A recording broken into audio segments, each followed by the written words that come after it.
If you're a pro athlete looking to avoid a lifetime ban, gambling is going to be a big no-no, and attacking the officials probably isn't the best idea.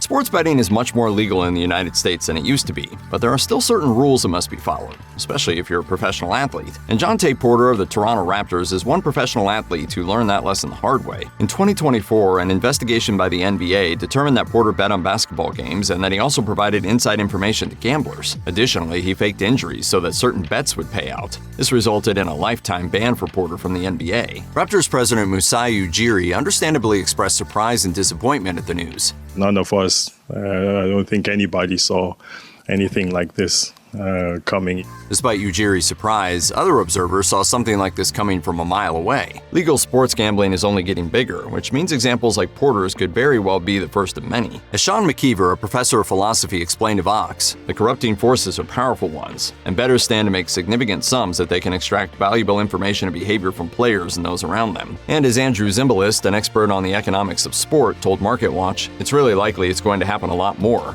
Everybody, even if they are rich, wants to get richer.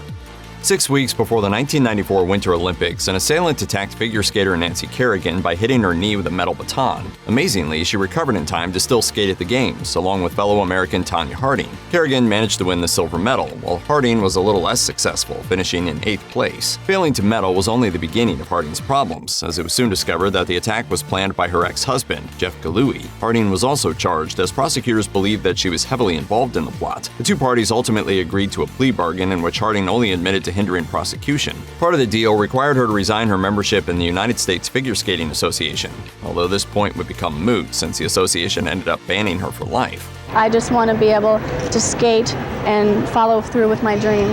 In the years since the scandal, Harding got married multiple times, had a son, and tried to stay anonymous, although she found that last part almost impossible. At one point, she even took up boxing. She's claimed that she has apologized to Kerrigan many times, although the latter told ABC News in 2018 that she's never received a direct apology.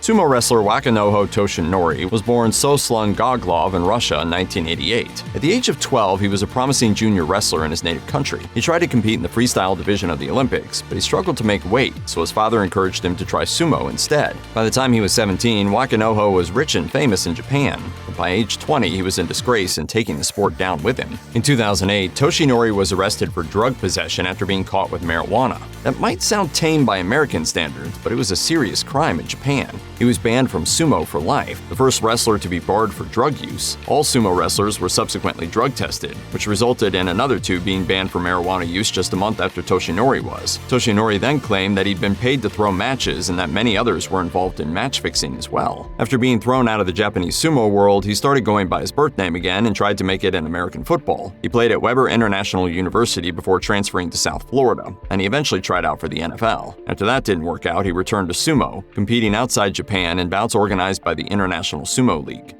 Retired cyclist Lance Armstrong was once revered for his athletic accomplishments, but then he became infamous as the ringleader of one of the biggest doping scandals in sports history. This forever stained his legacy of winning a record 7 Tour de France titles from 1999 to 2005 and a bronze medal at the 2000 Summer Olympics. Considering that he also beat an advanced case of testicular cancer in the middle of his career, his abilities seemed practically superhuman. As it turned out, they kind of were. Throughout his career, Armstrong was constantly dogged by doping accusations, though he always denied them. It wasn't until 2012 that he was banned for life from cycling events after several former teammates admitted to doping. He was also stripped of his Tour de France titles and his Olympic medal. In 2013, he finally confessed to his years of juicing during an interview with Oprah Winfrey. This is too late. Armstrong also faced various temporary and permanent bans from many other sports. For example, he was told that he couldn't participate in a 2012 marathon and a 2013 swim meet because they were run by organizations that were signatories of the World Anti-Doping Agency Code. This also kept him from continuing to compete in many of the triathlons that he'd entered before his ban became official. Some of his bans on entering low-level competitions were lifted in 2016, although the lifetime ban from cycling remained firmly in place. You can expect to see some pretty violent kicking during any Taekwondo match, but the problem for Cuban Ángel Matos was that those moves should have only been directed at his opponent and not the referee. At the bronze medal match of the 2008 Summer Olympics, Matos was winning when he appeared injured. The referee then determined that he'd exceeded the allowed minute of injury time and disqualified him. Matos responded by running at the ref and kicking him in the head. He was dragged away by security, and just minutes later it was announced that he was banned for life from Taekwondo. Matos later admitted to the Havana Times in 2018, "It's something and I still regret until this very day because I didn't want my sports career to end this way. This was Matos' third Olympics, having previously won gold at the 2000 Sydney Games. While he took some responsibility for what he did, he also made an accusation of match fixing, as he claimed, "They tried to buy me off that day so that I would lose the fight. My trainer and I were both offered money and we refused. That's why I still say that they bought the referee off, because ever since the match began, he bothered me."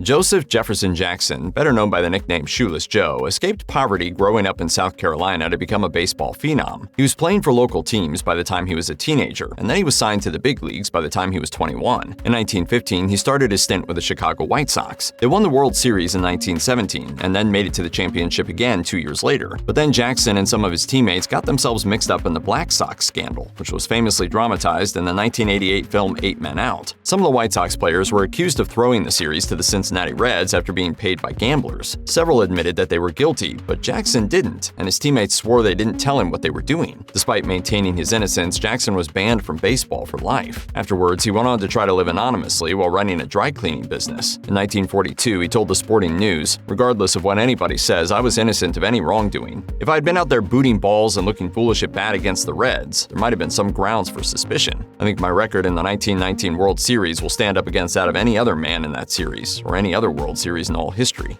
He was the best. Run, hit, throw. He was the best.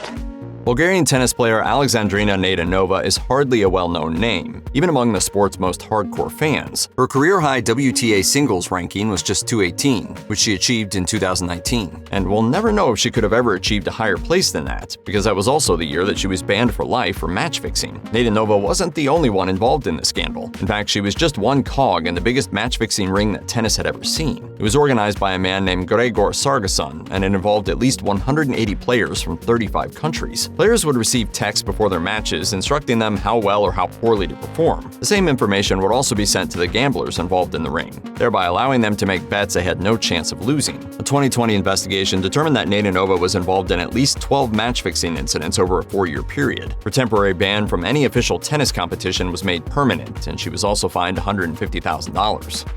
After the Black Sox scandal, Major League Baseball made it an official rule that its players could not bet on baseball games, especially ones that they themselves were playing in. So when it was revealed that record-breaking hitter Pete Rose was doing exactly that while both playing and managing the Cincinnati Reds in the mid-1980s, there was no way that he could avoid the prescribed punishment of a lifetime ban. The event was so notorious it became known as the banning of Pete Rose. The official document involved was even auctioned off at Christie's in 2021, where it went for $150,000. To save face, Rose agreed to the ban as long as the MLB didn't state that they had officially determined he bet on baseball, just other sports. Despite his on-field accomplishments, Rose remains ineligible for induction into the Baseball Hall of Fame, although he has tried numerous times to be reinstated. Now that sports gambling rules have been relaxed across much of the United States, there have been renewed discussions on relaxing the ban. However, in 2023, MLB Commissioner Rob Manfred made it clear that the ban was there to stay.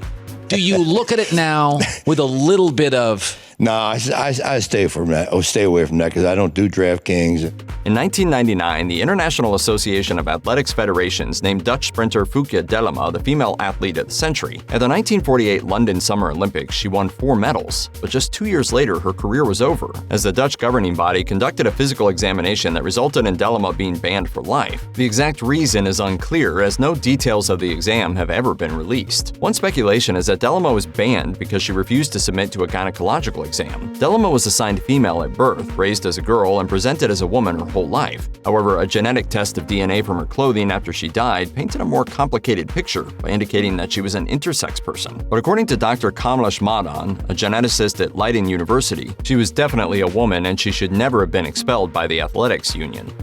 The honor or dishonor of being the only NHL player ever banned for life goes to Billy Coutu. He started playing in the league from its inception in 1917 as captain of the Montreal Canadiens. He was also a notable hothead, even by the standards of a sport known for its brawls. Before the 1926-27 season, Coutu was traded to the Boston Bruins, who ended up making it to the Stanley Cup final that year. After Game 4, Coutu, along with the Bruins manager and several other players, attacked one of the referees in a hallway. When another referee tried to intervene, Coutu attacked him too, which resulted in his lifetime ban. However, the ban was only enforced for 2 years. Coutu was eventually allowed to play and coach in the minor leagues and then given permission to return to the NHL, although he never played in another game.